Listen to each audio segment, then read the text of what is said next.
আচ্ছা বলেন তো, রোজা করলে জীবনের গুনাহ মাফ, এটা রসুল বলছেন, সুবহানাল্লাহ। রোজা করলে আল্লাহ তাআলা কোরআনে বলছেন তুমি খালি মুত্তাকি হবে, ভয় করা শিখবে। হালালকে হারাম বানা তোমাকে পরীক্ষা করা হচ্ছে, ট্রেনিং দেওয়া হচ্ছে। ভাত হালাল, স্ত্রী হালাল, পানি হালাল, সব হালাল, কিন্তু সূর্য উদয় থেকে অস্ত পর্যন্ত হারাম করে দিয়েছেন কে? যেটা ডাইরেক্ট হালাল সেটা হারাম করে দিয়ে ট্রেনিং দেওয়াচ্ছেন কে? তাহলে যদি ডাইরেক্ট হালাল হোক হারাম করে দিয়ে আল্লাহ ট্রেনিং দেওয়ায়, সেই মানুষ আবার হারামের কাছে পরে যাওয়া যাবে?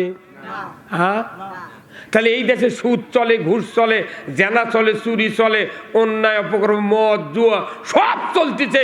আজকে দেশে যারা দরিদ্র তাদের কাছে ঘরে ঘরে সুদের অর্থনীতি পৌঁছার পর তাদের জীবনটা জাহান্নামে চলে যাচ্ছে, কথা ঠিক কিনা? যারা আমরা ধনী মানুষ আছি, ব্যবসায়ী আছি, আমরাও জাহান্নামে চলে যাচ্ছি। কারণ কি? সুদের অর্থনীতির কারণে। মনে করবেন না যে আমরা বিরাট কিছু থেকে বেঁচে গেছি। আমি বক্তা, আমারও পল্লী বিদ্যুতের বিল 2-1 মাস বাকি পড়ে। বিল যখন বাকি পড়ছে, গতকালকে আমার মসজিদে খুতবা লিখে দিয়েছে পল্লী বিদ্যুতের থেকে। আমাকে আপনাকে মসজিদের পাশে নিয়ে দিয়ে একজন, হ্যাঁ ভান্নে, ওখানে একটা আয়াত একটা হাদিস লেখা আছে। ওখানে বলছে যে বিদ্যুৎ অপচয় করা যাবে না। আচ্ছা ভালো, অপচয় যে করে সে শয়তানির ভাই, আল্লাহ তো কোরআনত কছে, এগুলা সব দেশে ভালো। আচ্ছা, ইন্নাল মুবাজ্জিরিনা কানু ইখওয়ানা শাইতান। আচ্ছা এটা হলো আয়াত কছে, আবার হাদিস দিছে অপচয় করা যাবে না। আচ্ছা বলেন তো, পল্লী বিদ্যুৎ এত বড় আল্লাহর ওলি হয়ে গেছু, তে তুই বিল বাকি বললে সুদ লিচ্ছু গা? কতক্ষণে গা? হ্যাঁ কতক্ষণ? বিল বাকি বললে সুদ লিচ্ছু গা? তুই এত বড় আল্লাহর ওলি হয়ে গেছু, খুতবা লেখা দিতে জুম্মাত, কি এত বড় কাচি মেটে ঠাকাত পড়ছে, আমরা তোর খুতবাটি পড়ার লাগবে, কারণটা কি? হ্যাঁ কতক্ষণ? তাহলে এই যে ব্যাপারটা, মানুষের যখন সুযোগ সুবিধা নিজে আদায় করার সুযোগে আয়াত হাদিস আমরা খুঁজিচ্ছি। বিটিক বিয়ে করেছে, বাপে মোট সম্পত্তি বেটাকে লেগে দিয়েছে, বিটিক সম্পত্তি দেয়নি, জামাই এখন গ্রামে শ্বশুরের গ্রামে করছে, কেবা জামাই ভালো আছো? কইতে ভালো থসে আপনাকে গ্রামের আমার শ্বশুর কে, মোট সম্পত্তি বেটা করে লেগে দিয়েছে। কোরআনত কছে আল্লাহ বেটা 1 বিঘা, বিটি 10 কাঠা। পারলো কিভাবে এই কাম করবেন? অথচ ওই জামাই একজনও নামাজ পড়ে না। তার মানে জমি পাওয়ার সাথে আয়াত খুঁজে ওই বার করছে, কথা কোন টাকা? তাহলে আমরা সুযোগ সুবিধা মতো এই পৃথিবীতে চলতেছি, কিন্তু আল্লাহ তো সুযোগ, পুরাটা সুযোগ দিয়েছে। 1 মাস রোজা করলে জীবনের গুনাহ মাফ হবে। রসুল বলছেন মান সামা রমাদান ঈমানা ওয়া ইহতিসাবান গুফিরা লাহু মা তাকাদ্দামা মিন জামবি। ঈমান হিসাব সওয়াবের নিয়তে যারা রোজা করবে তাদের অতীত জীবনের সব গুনাহ আল্লাহ মাফ করে দেবে। আল্লাহু আকবার। এটা তো খালি 11 মাসের মধ্যে 1 মাসের ইবাদত, কিন্তু সারা জীবনের একটা ইবাদত আছে, একটা জীবনের গুনাহ থাকবে না। জোরে কোন সুবহানাল্লাহ। ফরজ করেছে রোজাকে ওই আল্লাহ, আবার ফরজ করছে যে এই ইবাদত যদি তুমি করো তোমার জীবনের একটা গুনাহ থাকবে না, আগে পরে ভবিষ্যতে যা থাকবে গুনাহ সব মাফ। তাহলে রোজার চেয়ে ওই ইবাদত করে তো দামি। রোজাতে 1 মাস গুনাহ মাফের কথা কোরআনত নাই, খালি হাদিসত আছে।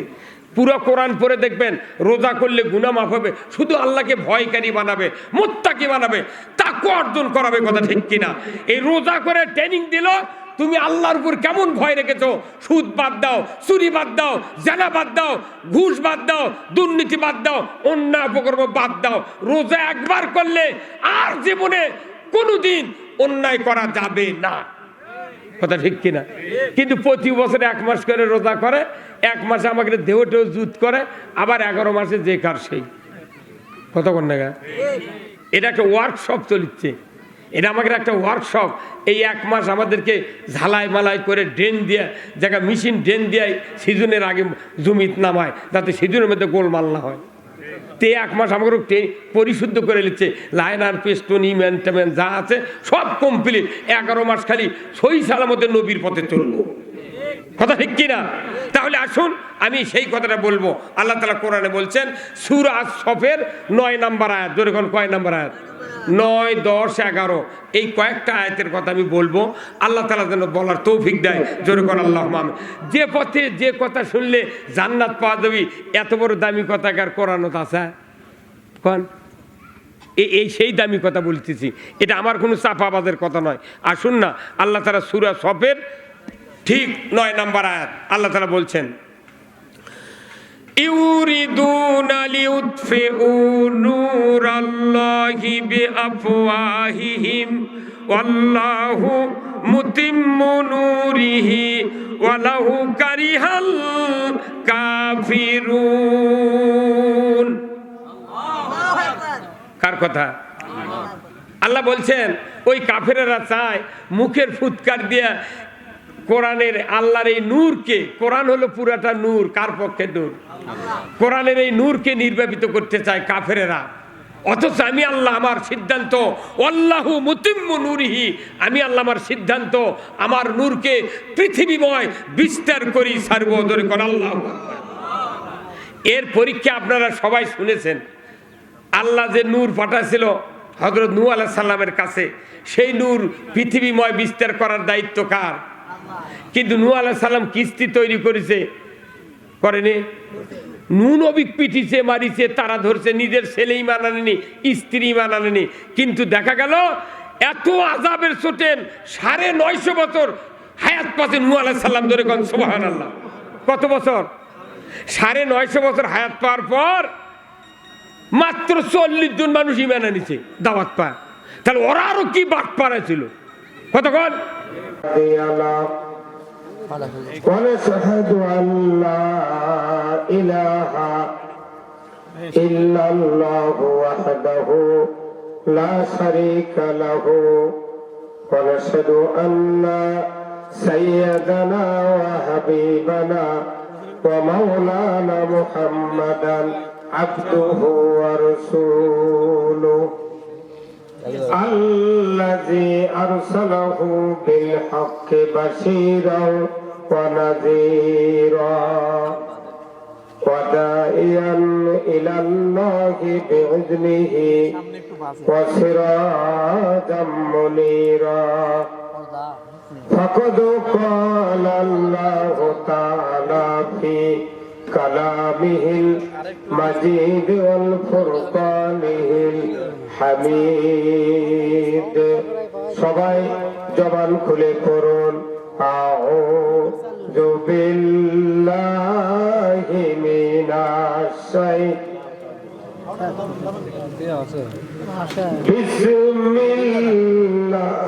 বিসমিল্লাহির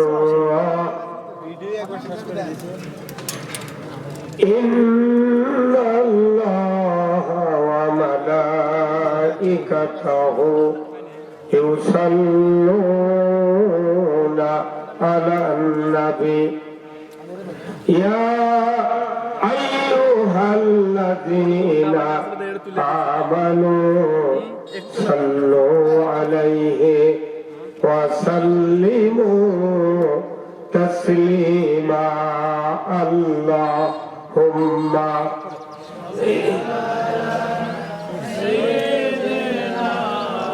মাওলানা মুহাম্মদ সামনে তো আপনি বাইজ বানাই ইয়ে করে দেন সাইয়্যিদানা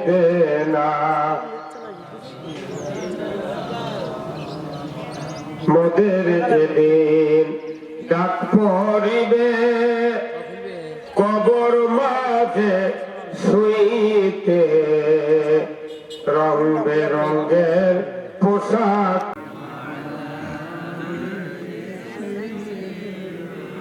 হাবিবানা মুহাম্মদ কোথায় রইলে? আবু বকর উমর কোথায়? ওসমান ও আলী তোমাদের বেহনে আজিকের ইসলাম মদিনার দিকে যাই চলি আল্লাহুম্মা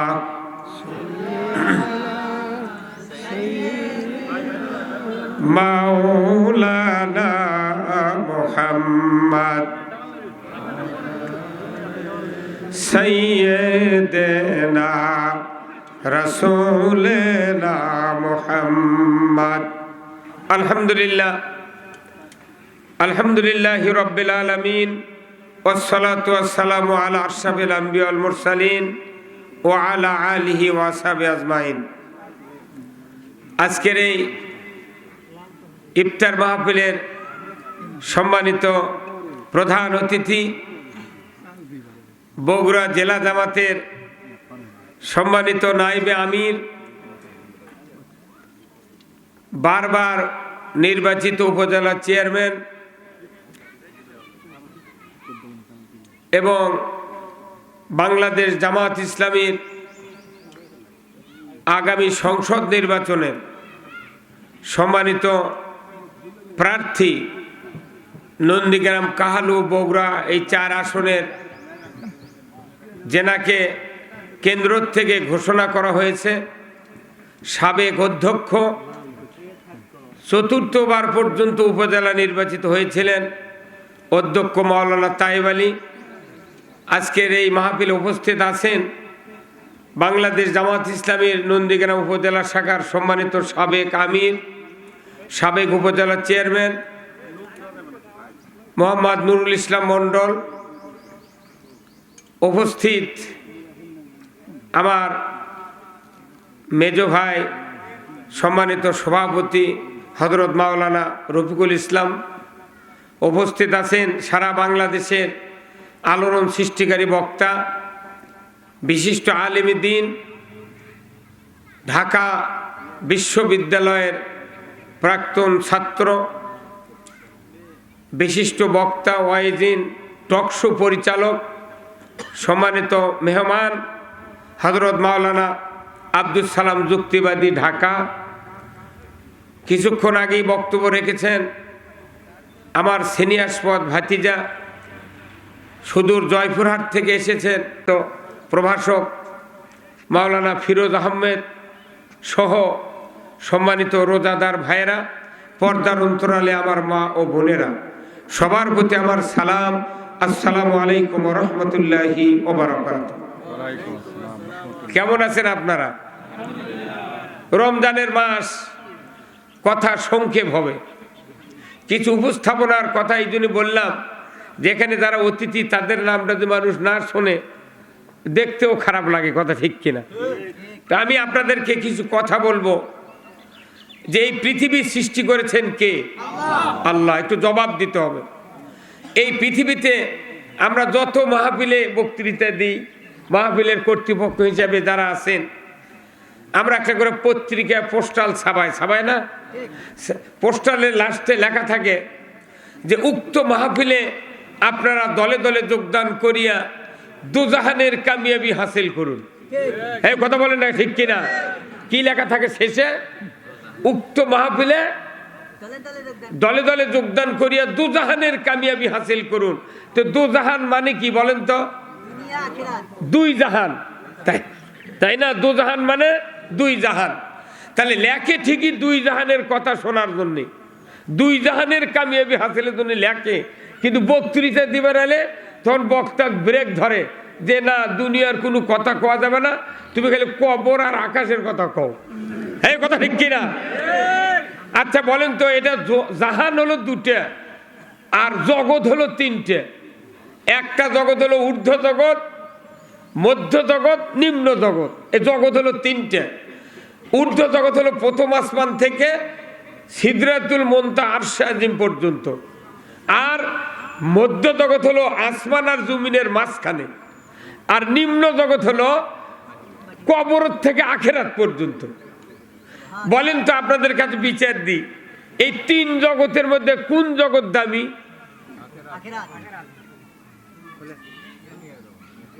কোন? আখিরাত দামি হয়। আখিরাতে যদি 1 কোটি টাকা লেগে কব্বরত সয়, আর 4 আনার দাম নেই, টাকা কব্বরত পৌঁছে যায়, মুই একটা পান কিনবার পারবে না। হ্যাঁ, কথা শোন না। সবচেয়ে দামি জগৎ হলো দুনিয়া, আর দুনিয়া মাজিরাতুল আখিরা। দুনিয়া হলো আখিরাতের কৃষিক্ষেত্র। যে দুনিয়ার 1 শতক জায়গার দাম 20 কোটি টাকা ঢাকায়। কত কোন টাকা? দুনিয়ার 1 শতক জায়গার দাম কত? 20 কোটি। এই 20 কোটি জায়গা, 20 কোটি 1 শতক জায়গার দাম। এই জায়গা যদি কেউ কিনবার চান, তাহলে ওই জায়গা বেশ পেরসাইলি লিবার পারবেন দলিল করে? তার খারিজ, খাজনা, পর্সা, রেকর্ড, 62 MRCS সব জায়গা লাগবে। কতক্ষণ টাকা? 1 শতক জায়গা কিনবেন লাগে যদি এতগুলা কাগজ লাগে, আর এই পৃথিবীর চেয়ে দামি জায়গা হলো জান্নাত। কতক্ষণ টাকা? রসুল বলছেন যে এই পৃথিবীর ভিতরে যত মালামাল আছে যদি 10,000 বার বিক্রি করা হয়, আর এই মূল্য যদি একত্র করে যত টাকা হবে, যত স্বর্ণ মুদ্রা হবে, জান্নাতের একটা টেবিলের খুরার দাম হবে না। সুবহানাল্লাহ বলা গেল না? জান্নাতের একটা টেবিলের খুরার দাম হবে না। তাহলে জান্নাতের আবার কত দাম, দুনিয়ার কত দাম? দুনিয়াতে 1 শতকের দাম 20 কোটি, আর জান্নাতের একটা টেবিলের খুরার দাম দুনিয়া 10,000 বার বেচলে মালামাল যা আছে তা দিয়েও একটা খুরা কেনা যাবে না। যেরকম আল্লাহু আকবার। আমি বিবেকের কাছে এটাই প্রশ্ন করতেছি আমাদের, যে তাহলে সবচেয়ে দামি জগৎ হলো মধ্য জগৎ। সেই জগতের নাম কি? দুনিয়া। দুনিয়া যদি অদামি করে আখিরাত যদি দামি বানাবে চায়, জিন্দিগিতে জান্নাতে যাওয়া যাবে না। কারণ আপনি যদি মনে করেন এইভাবে মরে গেলাম, হাসরের ময়দানে উঠলাম, আল্লাহ যখন হিসাব শুরু করবে করে জাহান্নামে দেওয়ার হুকুম হয়ে গেল, তখন আমি যদি বলি আল্লাহ বুঝিনি, আল্লাহ এইরকম জান্নাত জাহান্নাম আছে বুঝিনি, তুমি আর একটা বার পাঠিয়ে দাও আল্লাহ, ইনশাআল্লাহ। ওটা আবার ইনশাআল্লাহ ঢুকাচ্ছে, ইনশাআল্লাহ কোনো কাম কর্ম না, খালি তোমারই কাম কর্ম। ওটি 14 বার ইনশাআল্লাহ কয় আর পাঠিয়ে দিবি? কথা কনে গে পাঠিয়ে দিবি? তাহলে ওইখানে ইনশাআল্লাহ বলেও লাভ, একবারে গোল করা লাগবি, দ্বিতীয়বার কোনো চান্স। কতক্ষণ? পৃথিবীতে 3টা জিনিস একবার ব্যবহার হয়। 1 নাম্বার হলো মানুষের রুহু একবার ব্যবহার হলো। 2 নাম্বার খেজুরের গাছ লাগাচ্ছে, এখন দেখবেন ওই যে সাধারণ মোমো আছে গাছি তারাতে, প্রতি বছর জীবের 2 দিকে যে খুঁটা পোতে না, এটা কোনো প্রতি বছরই নতুন বানান লাগবে। তাছাড়া এইবার লাগালে ওই পুরাতন খুঁটার যদি তুলে আবার উপরকার জীবেত লাগায়, তাহলে খুঁটা ভাঙ্গিয়া 1 ঠিলা রস পড়িয়া ওই ক্ষতিগ্রস্ত হবে। এই খুঁটা প্রতি বছর নতুন একবার ব্যবহার হয়। আর 3 নাম্বার ব্যবহার হচ্ছে, আগে সৌদি আরবে ছিল, হাজিরা বলছিল আছে যে পানি খাওয়ার গ্লাস ভেনো ওটা খায়াই ফেলে দেওয়া লাগে, ওটা 1 টাইম ইউজ। তো সেই 1 টাইম ইউজ এখন বাংলাদেশে প্লেট আর গ্লাস হচ্ছে। কতক্ষণ না? তাহলে রুহু, খেজুরের গাছের খুঁটা আর এই প্লেট ছাড়া পৃথিবীতে সব 2 বারকে 100 বার ব্যবহার হয়। কথা বলেন? আবার পরীক্ষা যারা দিল 10 বিষয়, 2 বিষয় ফেল, আগামী বছর আবার 2 বিষয় দিবে পারবি। কিন্তু মানুষ যদি কিয়ামতের দিন ফেল পড়ায়, কে দরখাস্ত অনলাইনে কর্ম হবে? অত সহজ নয়। এই জিনিসগুলো বুঝতে হবে যে পরীক্ষায় যদি 1 বিষয় ফেল হয়, পরের বছর দেওয়ার কোনো চান্স আছে, কিন্তু মৃত্যুর পর এই জীবনটা যদি ফেলুয়ার হয়, আল্লাহর ইজ্জতের কসম, কোটি কোটি বছর তপস্যা করেও 1 সেকেন্ড আল্লাহ আযাব মুক্ত করতে পারবেন না। তাহলে আমাদেরকে প্রথমবারে পাশ করতে হবে, কথা ঠিক কিনা? এই পাশ করার জন্য 2টা বিষয় বেছে নিতে হবে। একটা হলো আল্লাহর আনুগত্য, রসুলের নেতৃত্ব। রসুল নিজে নেতৃত্ব দিয়েছেন, মদিনার মসজিদে ইমামতি করছেন, রাজত্ব চালিয়েছেন। আল্লাহ তাআলা কোরআনে বলছেন, আতিউল্লাহ ওয়া আতিউর রাসূল ওয়া উলিল আমরি মিনকুম। আল্লাহু আকবার। আল্লাহ বলছেন আমার আনুগত্য করো, রসুলের অনুসরণ করো, আর তোমাদেরকে কোরআন অনুযায়ী যারা দেশে রাজত্বের মাধ্যমে আইন প্রণয়ন করে তাদের আনুগত্য করো। যদি করো আল্লাহু আকবার। তাহলে রাসূলের নেতৃত্ব মেনে নেওয়া ফরজে আইন, যদি বল ঠিক কিনা? আমরা কি রসুলের নেতৃত্ব মেনে নিতে পারি? কারা কারা মেনে নেবেন? 2 হাত তুলে আল্লাহকে দেখান। লিল্লাহে তাকবীর, নারায়ে তাকবীর। আল কোরআনের আলো সংসদে জালো, দুনিয়ার মুসলিম, বাংলার মুসলিম, বগুড়ার মুসলিম, ভাটরার মুসলিম, তেঘরের মুসলিম, আমার নেতা তোমার নেতা, লিল্লাহে তাকবীর। রসুলের নেতৃত্ব যারা মেনে নেবে তারা আল্লাহর জান্নাতে যাবে, সুবহানাল্লাহ। কিন্তু আমি নামাজ পড়লাম, রোজা করলাম, সব করলাম, রসুলের নেতৃত্ব মানলাম না, জান্নাতে যে যাওয়া যাবে? তাহলে আমাদের সবচেয়ে জরুরি, আল্লাহ নিজে বলছেন আমাকে যদি ভালোবাসতে চাও রসুলের নেতৃত্ব মেনে নাও। যেরকম আল্লাহু আকবার। কার নেতৃত্ব? আসুন আমরা কোরআন থেকে সেই নেতৃত্বের কথা শুনবো। যে পথে চললে আল্লাহ জান্নাত দেবে এই পথের কথা কোরআনে আছে না নাই? আমি যদি গালের গপ্প দিয়ে চাপা মেরে বলি তুমি এই পথে চলো, তোমাকে জান্নাত থুই আসবো, চলো, হবি? কার চাপা শোনা লাগবে? আল্লাহর বক্তব্য শোনা লাগবে, তবে কি আমি জান্নাতে যাব। কথা ঠিক কিনা? জান্নাতে যাওয়ার 1 নম্বর পথ হলো ইহদিনাস সিরাতাল মুস্তাকিম। এটা কোন সূরাত আছে? এটা সূরা ফাতিহাত আছে। একটা মানুষ 40 বার করে দিনে পড়ে, খতম তারাবি 20 রাকাতে 20 বার পড়ে। কথা ঠিক কিনা? একই কথা, ইহদিনাস সিরাতাল মুস্তাকিম। আল্লাহ তুমি সরল সঠিক পথে পরিচালিত করো। তে সরল সঠিক পথ কার পথ? জনগণ কার পথ? না কাল মার্সের, ফেরাউনের, নমরুদের, হামানের কোন নেতার পথ? কার পথ সোজা? ওই পথে চললে মুক্তি হবে, অন্য কোন পথে মুক্তি মিলবে না। এখন মনে করেন এই যে আমার এক ভাইস্তা বক্তৃতা করলো, আইয়ুব আলী আনসারি, এনার এই জুব্বা যদি উল্টো করে গাওয়াত দিয়ে আসলো হিনি বাড়ির থেকে, আপনার সবাই আমাকে না দেখে খালি জুব্বাই দেখলেন হিনি। কারণ জুব্বা উল্টো করার কারণে পকেট দুটা সাইডের বাইরে বলে হনি, বোতাম এটা ঘুরে উল্টে গেল হনি। তখন আপনারা মনে মনে বলতেন এই লোকটা বোধহয় বউ মরে গেছে। কথা ঠিক কিনা? এই লোকটা জামা কাট দিয়ে বাড়ালো, কেউ শুধরে দিল না। এখন আমি যদি এখানে ওনাকে দেখি, তাহলে আপনাদের মধ্যে থেকে কেউ যদি বলেন হুজুর আপনি সব ভালো, জামাকে উল্টো, তখন উনি যিনি ধরে দিলেন, শুধরে দিলেন, তাকে বলিতে আপনার হায়াত দ্বারা শোক, আল্লাহ আপনার জীবনের গুনাহ মাফ করুক, আপনার জন্য ধন্যবাদ। খালি উল্টো আছে, সিধা করার পরামর্শ দিতে কত দোয়া।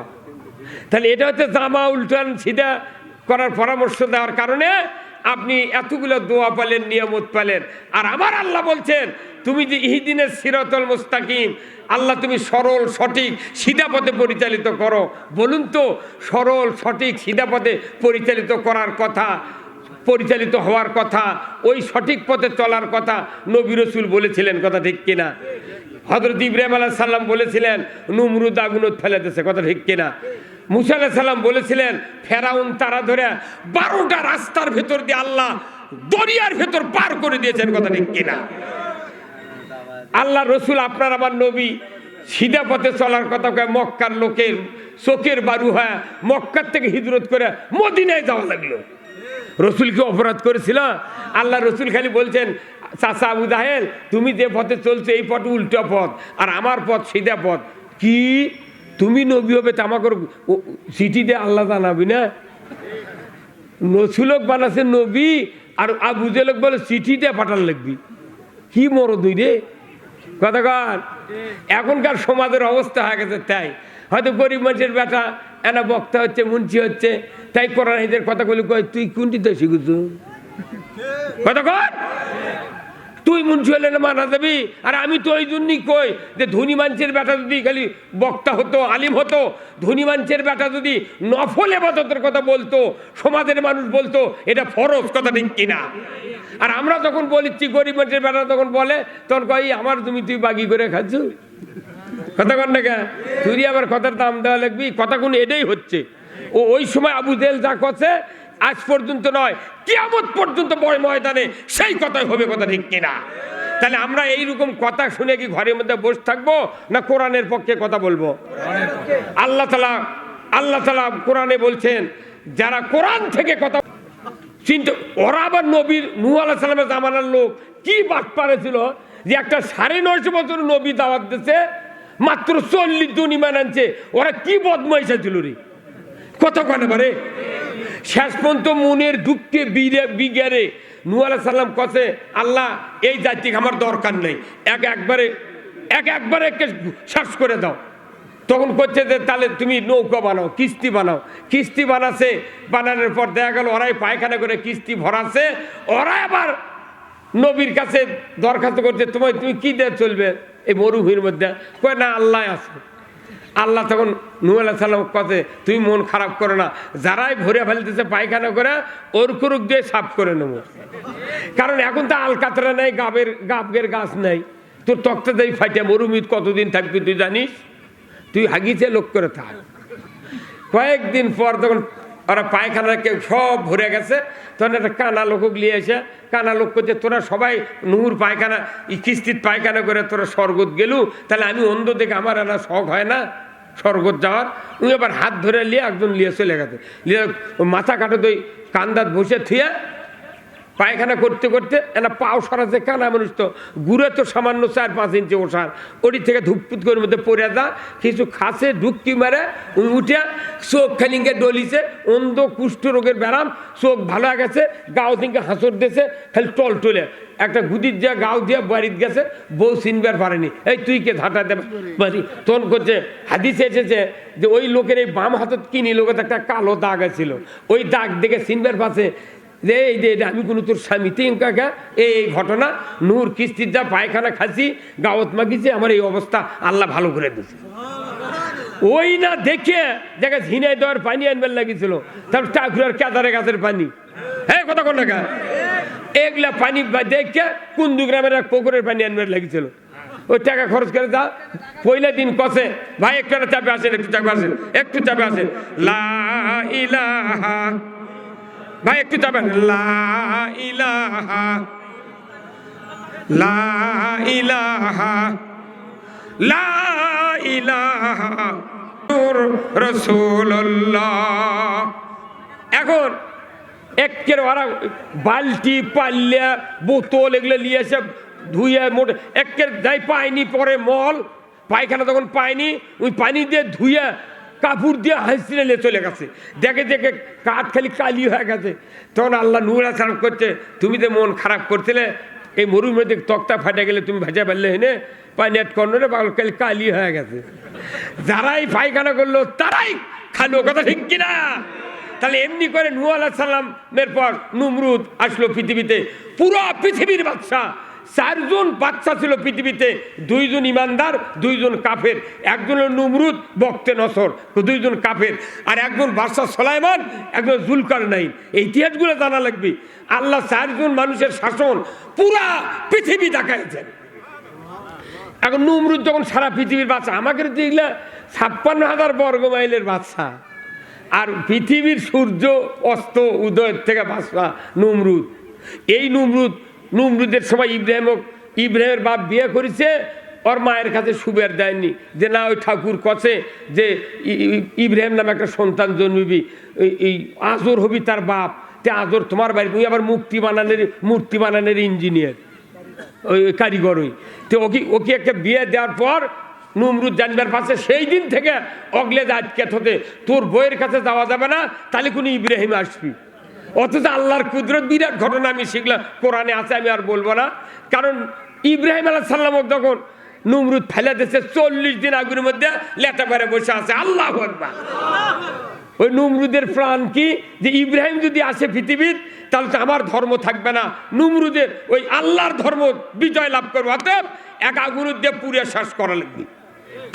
এখন আগুনের দেশে 40 দিনে পোড়া তো দূরের কথা, ওর গায়ের একটা পশম পড়েনি, আগুনের উপর কারফিউ দিয়ে দিয়েছে কে? কুল্লা ইয়া নারু কুনি বারদাও সালামুন আলা ইব্রাহিম। ইব্রাহিমের জন্য তুমি শান্তি দাদা হয়ে যাও। 40 দিন যখন পড়েনি, নমরুদ বাড়িতে বাইরে এসে করছে, কেরে আগুন, 60 বছর তো পূজা করছি, তুই দুনিয়া পুরিস এক পুরিস না গা, তোর কি দায়িকা শক্তি কমে গেছে? তখন আগুনের জবান খুলে গেছে। আগুন করছে, নমরুদ আমার দায়িকা শক্তি কমিছে কি বাড়িছে তুই তো দেখিস নি, তুই ইব্রাহিমক তুলে দে, তুই আনা নামে। আল্লাহু আকবার করলেন না, আল্লাহু আকবার। খালি করছে তুই আমার এই ইব্রাহিমক তুলে দিয়ে তুই আনা নাম। পেঁয়াজ আর রসুনের চোষা চোখ কি গতিতে পড়ে, তার চেয়ে 100 ডিগ্রি বেশি গতিতে তুক ছাই করে ফেলে দেবো। আল্লাহু আকবার। রাসূল হাদিস শরীফ পরবর্তীতে বলেছেন, ওই দিন নমরুদের মেয়ে ছিল দোতলার উপরে, ওই আগুনের বক্তব্য শুনে তখনই ওর বিটি ঈমান এনেছে ইব্রাহিম আলাইহিস সালাম। সুবহানাল্লাহ।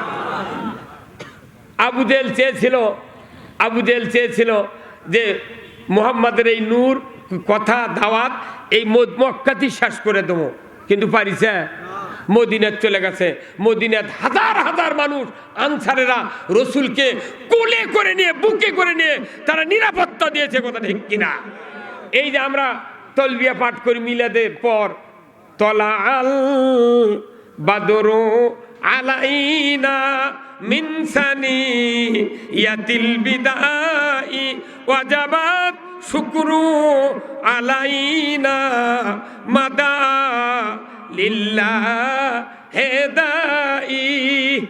কি মোহব্বত নিয়ে আমরা পড়ি, কি কথা ঠিক কিনা? কিন্তু এটা এখনো মদিনার আনসারেরা রসুল যেদিন মক্কার থেকে হিজরত করে যায় এই দিন এই তলবিয়া পাঠ করছে। সেটা আজও আমাদের সমাজে পাঠ হচ্ছে, কিন্তু নবীর কাম যারা করে তারপরে বুকের সাথে জড়িয়ে ধরে না। নবীর বিরুদ্ধে কাম যারা করে তারপর দই খিলে, হ্যাঁ কথা কন না কা, তার সাথে কত মিতালি বন্ধুত্ব, অথচ নবীর কাজ করলে কয় না উই আবার কি, কথা কন না কা, হ্যাঁ কথা কন। তাহলে আবু জেহেল চেয়েছিল মুহাম্মাদের এই দাওয়াতকে, এই মিশনকে মক্কাতেই খতম করে দেওয়া, কিন্তু দেখা গেল পরবর্তীতে আল্লাহ বললেন আল্লাহু মুতিম্মু নূরিহি, আমার সিদ্ধান্ত, আমার নূর আমি পৃথিবীময় বিস্তার করি সর্বদরে কোন আল্লাহ। সারা পৃথিবীতে রসুলের এমন কোনো সেকেন্ড নাই, ক্ষণ নাই, মিনিট নাই যে সেখানে আল্লাহর নবীর নাম উচ্চারণ না হয়। পৃথিবীতে আপনারা ইতিহাস পড়ে দেখবেন, গুগলে সার্চ দিয়ে দেখবেন, হযরত থেকে শুরু করে সারা পৃথিবীতে এক সেকেন্ডও আযান ইকামত বন্ধ থাকে না। তাহলে আপনি কেমন করে বুঝলেন রসুলের আপনি আওয়াজ বন্ধ করবেন? রসুলের উত্তরসূরি হলো আল উলামাউ ওয়ারাসাতুল আম্বিয়া, আলিমগণ নবীর ওয়ারিস। আমরা এই বাংলাদেশে দেখেছি, বাংলাদেশের শ্রেষ্ঠ আলিম, পৃথিবীর 60 বছর যিনি কোরআন শরীফের তাফসীর করেছেন, যার কপালে কাবার ইমাম চুমা দিয়েছেন। তামাম পৃথিবীতে যখন ইরাক আর কুয়েত যুদ্ধ হয়, ওই যুদ্ধের মীমাংসার জন্য পৃথিবীর ভেতর থেকে 100 জন মেহমানকে দাওয়াত দেওয়া হয়েছিল। তার ভেতরে 3 নাম্বার মেহমান ছিল আল্লামা সাঈদী সাহেব। এত বড় মুফাসসির, সারা বিশ্বে ইসলামী হুকুমত কায়েমের জন্য 20 শতাব্দীতে এত বড় আলোড়ন সৃষ্টিকারী বক্তা আমার জগতে আমি জীবনেও দেখি নাই।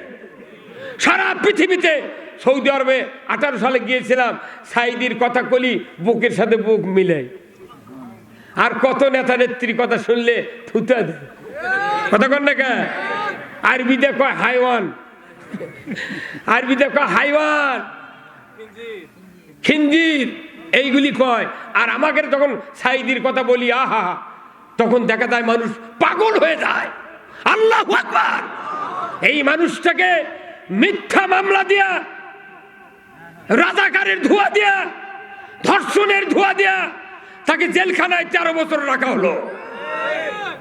13 বছর রাখার পরেও হাজার, আমাদের 6 জন নেতাকে ফাঁসির মঞ্চে ঝুলিয়ে ফাঁসি দেওয়া হয়েছে।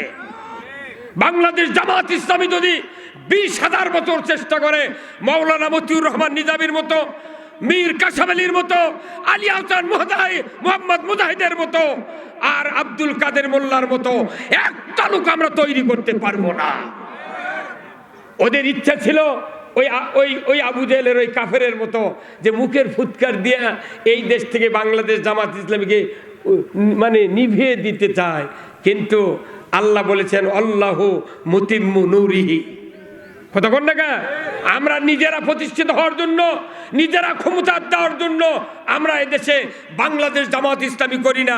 আমরা জামাত ইসলামী করি এদেশের মেহনতি, খেটে খাওয়া, ধনী গরিব, হিন্দু মুসলিম সকল জাতির লোকদেরকে শান্তিতে, নিরাপত্তায় বসবাস করার গ্যারান্টি দেওয়ার জন্য আল্লাহ যে বিধান দিয়েছেন কোরআনে, এই বিধান কায়েম করতে চায়। এই কোরআনের বিধান যদি সুদ হারাম হয়, হিন্দুর উপকার, মুসলমানের উপকার। কিন্তু আমাদের দেশে মোটামুটি এই 5ই আগস্টের পর আপনি দেখেন 5ই আগস্টের আগে আমরা অনেক কয়বার বাংলাদেশ জামাত ইসলাম এমপি নির্বাচন করেছি, মানুষ ভোট দেয়, চূড়ান্ত হারে ভোট দেয়, কিন্তু আমরা ক্ষমতায় যেতে, কারণ আমরা 18টা 10টা 20টা করে নমিনি দিই, তাও কোনটি দেয় বাইটেলা ছিল আসন যিনি যিনি হবার পারবে না সেটি আমাকে রোগ দেয়, কারণ আমরা তো পালা বেটা কথা কন না। এখন ওই হচ্ছে কি একটা মানুষের একটা গাভী আছে আর একটা 3 বিঘা জমি আছে, এখন এই জমি আর এই গাভী থেকে বাপ মরে গেছে, মাও মরে গেছে, আর 2 ভাই, বড় ভাই চালাক, ছোট ভাই না অবধ। বড় ভাই করছে ভাই যেহেতু বাপ মরে গেছে আর একখানি থাকে কি ভিউ ভাও বাইটেলি লাও, তখন ওই 1.5 বিয়ে করে বাইটেলেছে, নেওয়ার পর করছে গাভীটা কি করবে, করছে গাভীও বাইটে নেবো। তখন বড় ভাই করছে ভাই এক কাজ কর, আমি গাভী যদি বাইটালিস তাহলে আমাকে পেছন সাইড দেওয়া লাগবে। বড় ভাই চালাক, ওই পেছন সাইড লেছে, আর এই ছোট ভাইকে অবদক দিয়েছে সামনের সাইড দিয়ে কষে দেখে কত ভাই শোন তুই আমার লিজের ভাই রে, আমরা বাপের এগুলো পাইছি, এলে টিকে রাখা লাগবে, তো কী কর্ম করছে তুই যদি গরু খিলাস বুঝু তাহলে দামও ঠিক থাকবি, তাজা থাকবি। তখন ওই পাগল অবধ পাগল খালি দৈনিক ঘাস কেটে খিলে ওর পাকুই হয়ে গেছে। কিন্তু আল্লাহর কি সিস্টেম আছে দেখবেন, আপনাদের সমাজে আছে, যার কেটে স্বামী অবধ তার কোক আল্লাহ চালাক বউ দেয়, এই কথা কন না কেন, চালাক বউ দেয়, কারণ আর করে খাওয়া লাগবি তো। এখন এই চালাক বউ পায়ের পাকুই দেখে কষে তোমার কি মাথা ঠিক আছে, তুমি গরু ঘাস কেটে খিলেও ওই দৈনিক পেছন দিক দিয়ে দুধ দুয়ে ওই বেচে আর খায়, তোমার লাভ কি?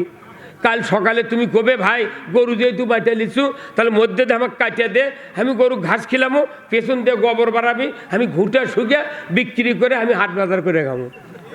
তখন ওর মাথা ঘুরে গেছে, করছে কে রে ব্যাপার, এই বুদ্ধি দিল কে? মনে মনে করছে, তোর করছে ভাই তোকে 1 কেজি করে দুধ দেবনি ভাই আজ থেকে। করছে না আমি দুধ নেবো, অবদক যদি বউ ঠিক মতো বুদ্ধি দেয় ওই কারু উপদেশ মানে না, হ্যাঁ কথা টাকা ওই কারু উপদেশ মানবে না। এখন কথা না ভাই আমার কথা তুমি মধ্যে কাটিয়ে দাও। তো এতদিন আমরা যারা এই সাধারণ খেতে খাওয়া মানুষ, এই ভ্যানওয়ালা, রিক্সাওয়ালা, বাদামওয়ালা, বেগুনওয়ালা, কপিওয়ালা, ইজি বাইকওয়ালা, হটবটিওয়ালা, লসিমনওয়ালা, তারপর এই সিএনজিওয়ালা, এরা যারা গরিব মানুষ খাইতে খায়, কাম করে খায়, সাধারণ মানুষ যারা এই পুলিং অফিসার থেকে শুরু করে সচিব পর্যন্ত যত বড় বড় ভিআইপি অফিসার আছে এরা কোনো ভোট দেয় না, হ্যাঁ কথা কন না, এরা কোনো ভোট দেয় না, খালি এই সাধারণ মানুষের ভোট লিয়ে যা, ওরাই ঢাকা লিয়ে যা, ওরাই ওরকে মুখত আমরা ঘাস তুলে দিছি, কত কনে ওরকে মুখত ভোট দেওয়া মানে কি ঘাস তুলে দিছি, ওরা লিয়ে দেয় ওরকেরে বেতন বাড়াবি, ওরকেরে সুযোগ সুবিধা, ওরকেরে সব, কথা ঠিক কিনা? গত স্বৈর শাসকের এক মন্ত্রী রূপপুর পারমাণবিক বিদ্যুৎ কেন্দ্র থেকে 49,500 কোটি টাকা দুর্নীতির দায় ধরা পড়ছে, হ্যাঁ কথা কন না। আচ্ছা এই টাকা যদি খালি ইউরিয়া সারত ভর্তুকি দেওয়া হতো, আমার বাংলাদেশে 150 টাকা বস্তা ইউরিয়া পাতাম, হ্যাঁ কথা কন না। আজকে ইউরিয়ার দাম বেশি, ফসফেট নাই, তিউনিশিয়া হারাছে, কথা কন না। অ্যামস্টার টপ ছাড়া আবাদ হয় না, কথা কন না। সেই অ্যামস্টার টপ সরকার ইচ্ছা করলে 1630 টাকার এই বোতল 500 টাকা দামে সরকার যদি কৃষকক বিক্রি দেয়া, বাদ বাকি টাকা যদি ভর্তুকি দেয়া কৃষকক যদি সুযোগ করে দিত, কৃষক 2 বারে টাকা 4 বার দিত, হ্যাঁ কথা কন না। আমাকে দিয়ে কাঁদো ভেটালিয়া রেজেক উৎপন্ন করে আমাদের উপর দুনিয়ার জিনিসের দাম বাড়ে, ওরা যা আরামে এসির মধ্যে থাকে।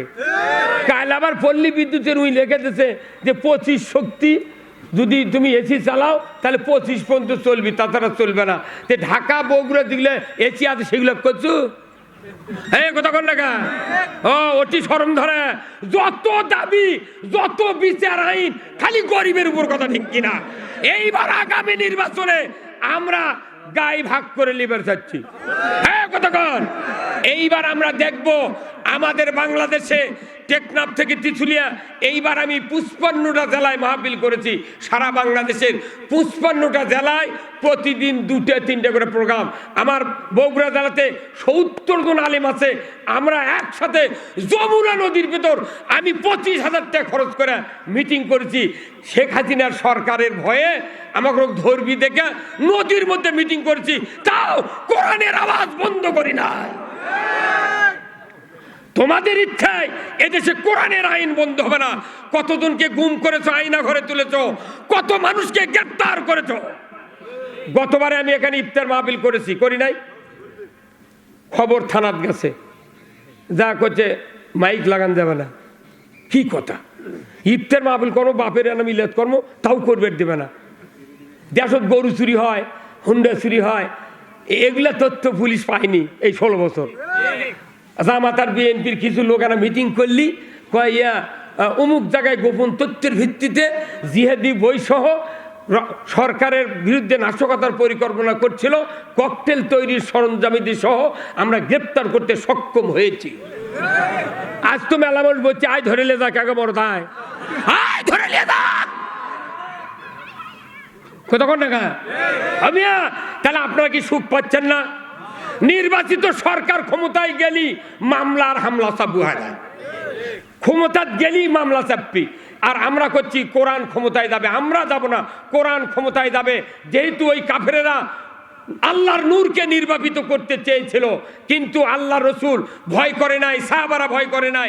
এই রমজান মাসে ইসলাম বিজয়ের প্রথম যুদ্ধ দিয়ে তারা প্রমাণ করে দিয়েছে, কাফেরেরা তোমাদের চোখ রাঙ্গানিকে আমরা পরোয়া করি না, জীবন যেতে পারে রোজা ছেড়ে দিয়া তোমাদের মোকাবেলা করব। তবুও বাংলাদেশে নয়, তাম পৃথিবীতে কোরআনের দাওয়াত আমরা পৌঁছে দেব।